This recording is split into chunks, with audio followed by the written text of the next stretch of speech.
Thank you very much. Thank you very, very much. Wow. And thank you, Dana.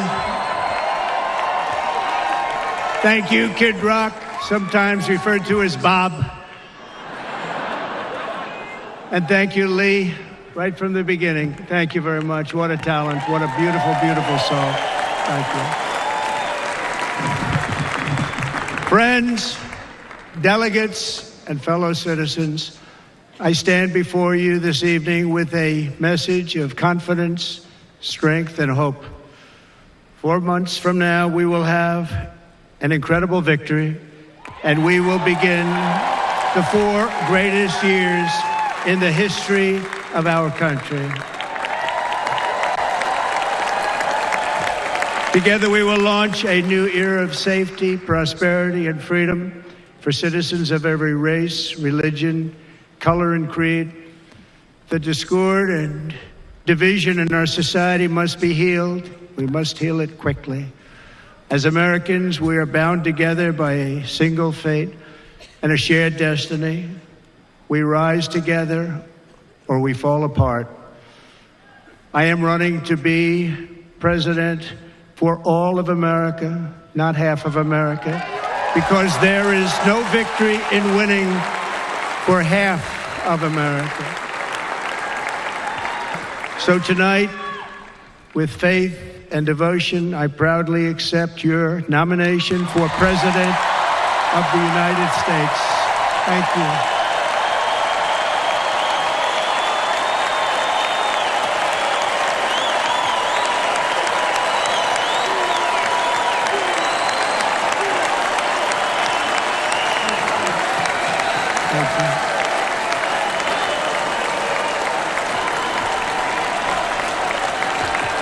Thank you very much.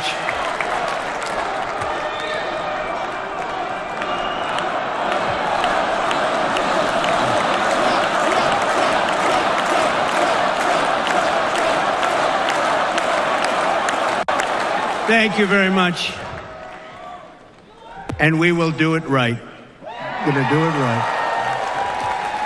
Let me begin this evening by expressing my gratitude to the American people for your outpouring of love and support following the assassination attempt at my rally on Saturday.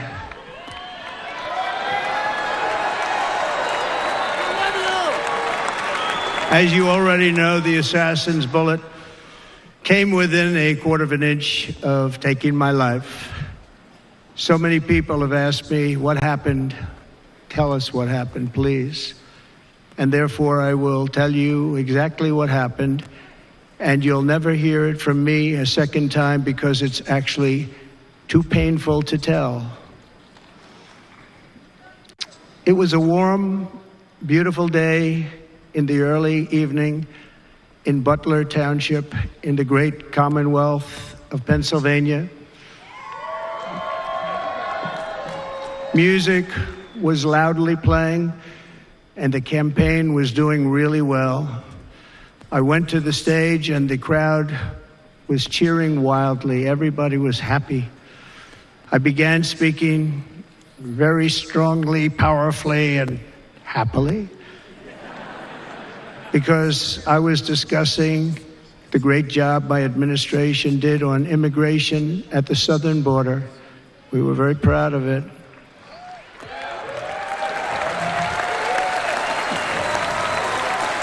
Behind me and to the right was a large screen that was displaying a chart of border crossings under my leadership. The numbers were absolutely amazing.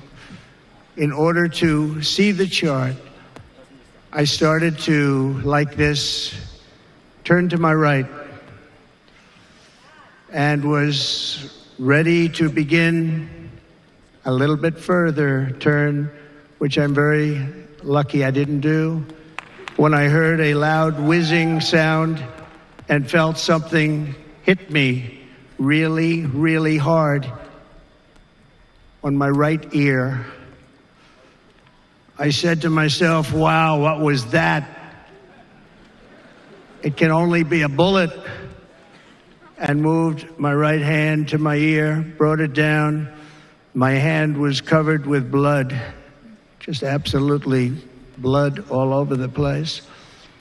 I immediately knew it was very serious, that we were under attack, and in one movement proceeded to drop to the ground.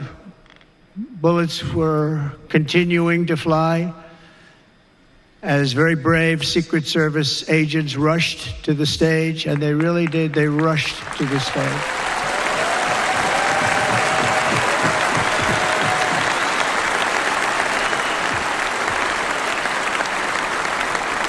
These are great people at great risk, I will tell you, and pounced on top of me so that I would be protected.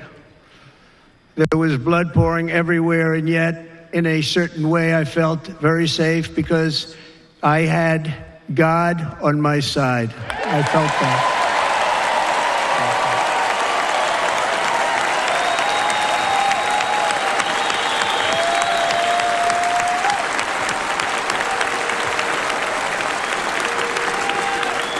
The amazing thing is that prior to the shot, if I had not moved my head at that very last instant, the assassin's bullet would have perfectly hit its mark, and I would not be here tonight. We would not be together.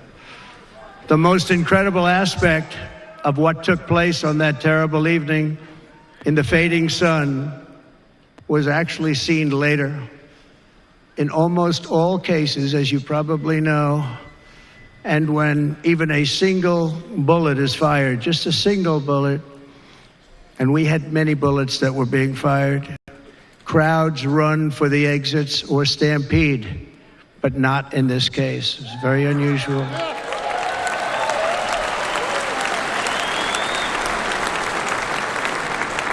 This massive crowd of tens of thousands of people stood by and didn't move an inch. In fact, many of them bravely, but automatically stood up looking for where the sniper would be. They knew immediately it was a sniper, and then began pointing at him. You can see that if you look at the group behind me. That was just a small group compared to what was in front. Nobody ran, and by not stampeding, many lives were saved. But that isn't the reason that they didn't move. The reason is that they knew I was in very serious trouble. They saw it. They saw me go down. They saw the blood and thought, actually most did, that I was dead. They knew it was a shot to the head. They saw the blood. And there's an interesting statistic. The ears are the bloodiest part. If something happens with the ears, they bleed more than any other part of the body. For whatever reason, the doctors told me that. I said, why is there so much blood? He said, it's the ears. They bleed more. So we learned something, but they just, this beautiful crowd, they didn't want to leave me. They knew I was in trouble. They didn't want to leave me. And you can see that love written all over their faces. Incredible people. They're incredible people.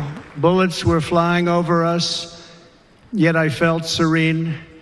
But now the Secret Service agents were putting themselves in peril. They were in very dangerous territory. Bullets were flying right over them, missing them by a very small amount of inches. And then it all stopped.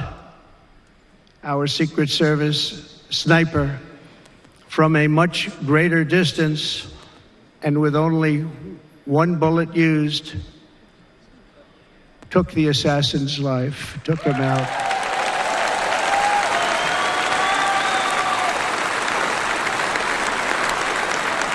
I'm not supposed to be here tonight. Not supposed to be here. No.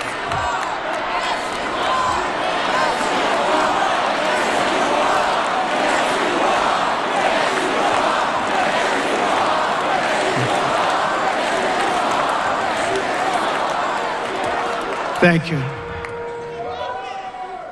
But I'm not.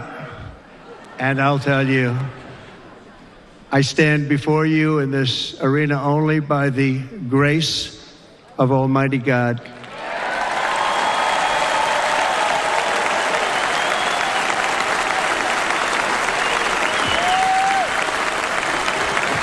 In watching the reports over the last few days, many people say it was a providential moment. Probably was. When I rose, surrounded by Secret Service, the crowd was confused because they thought I was dead, and there was great, great sorrow. I could see that on their faces as I looked out. They didn't know I was looking out. They thought it was over.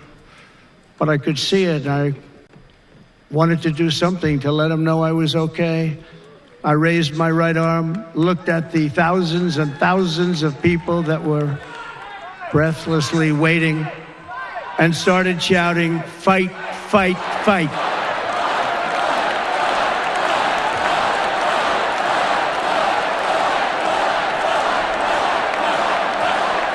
Thank you. Once my clenched fist went up, and it was high into the air. You've all seen that. The crowd realized I was okay and roared with pride for our country like no crowd I have ever heard before. Never heard anything like it. For the rest of my life, I will be grateful for the love shown by that giant audience of patriots that stood bravely on that fateful evening in Pennsylvania. Tragically, the shooter claimed the life of one of our fellow Americans, Corey Comparator. Unbelievable person, everybody tells me. Unbelievable. And seriously wounded, two other great warriors. Spoke to them today. David Dutch and James Copenhaver. Two great people. I also spoke to all three families of these tremendous people. Our love and prayers are with them, and always will be. We're never going to forget them. They came for a great rally. They were serious Trumpsters, I want to tell you. They were serious Trumpsters, and still are. But Corey, unfortunately, we have to use the past tense. He was incredible. He was a highly respected former fire chief, respected by everybody. Was accompanied by his wife, Helen, incredible woman. I spoke to her today, devastated, and two precious daughters. He lost his life selflessly acting as a human shield to protect them from flying bullets. He went right over the top of them and was hit. What a fine man he was.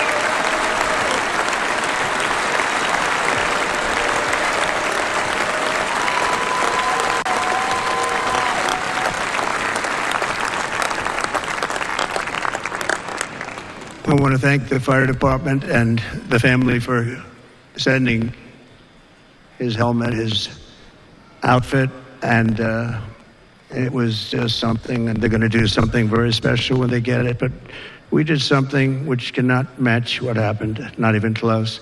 But I am very proud to say that over the past few days, we've raised $6.3 million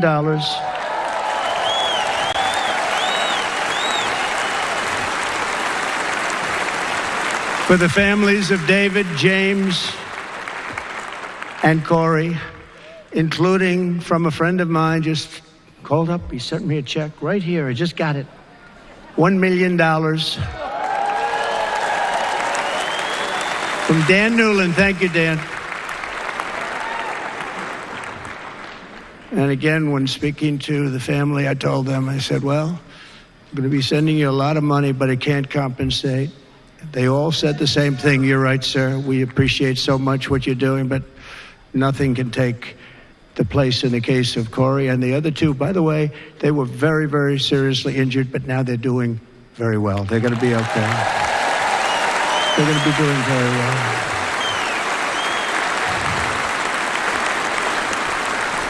They're warriors.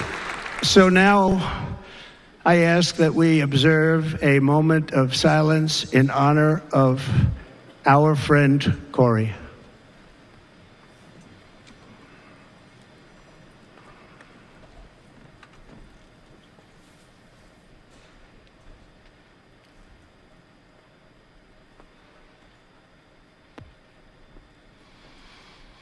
There is no greater love than to lay down one's life for others.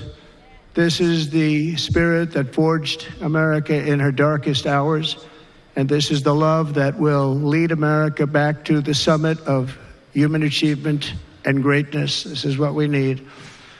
Despite such a heinous attack, we unite this evening more determined than ever. I am more determined than ever, and so are you. So is everybody in this room.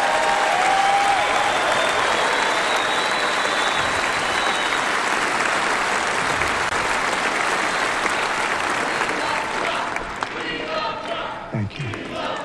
Thank you very much.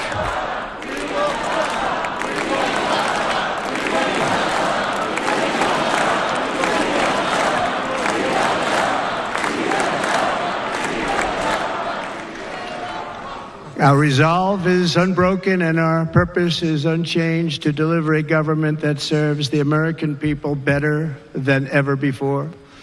Nothing will stop me in this mission because our vision is righteous and our cause is pure. No matter what obstacle comes our way, we will not break, we will not bend, we will not back down, and I will never stop fighting for you, your family, and our magnificent country. Never.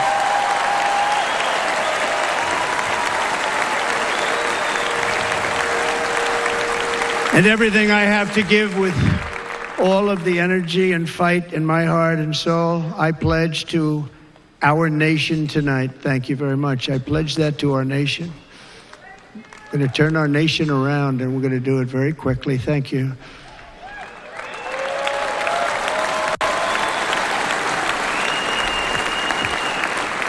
This election should be about the issues facing our country and how to make America successful, safe, free, and great again.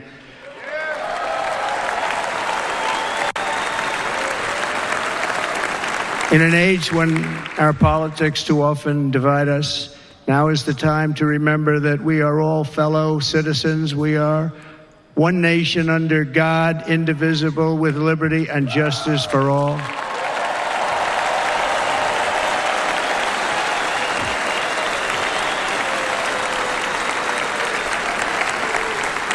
And we must not criminalize dissent or demonize political disagreement, which is what's been happening in our country lately at a level that nobody has ever seen before. In that spirit, the Democrat Party should immediately stop weaponizing the justice system and labeling their political opponent as an enemy of democracy.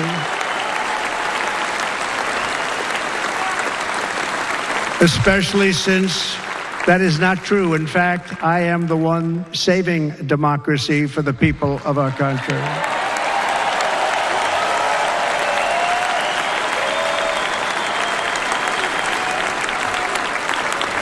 And very big news, as you probably just read. On Monday, a major ruling was handed down from a highly respected federal judge in Florida, Eileen Cannon, finding that the prosecutor and the fake documents case against me were totally unconstitutional, and the entire case was thrown out of court. With all of that publicity, thrown out of court. If Democrats want to unify our country, they should drop these partisan witch hunts, which I have been going through for approximately 8 years, And they should do that without delay and allow an election to proceed that is worthy of our people. We're going to win it anyway, but worthy of our people. On this journey, I am deeply honored to be joined by my amazing wife, Melania.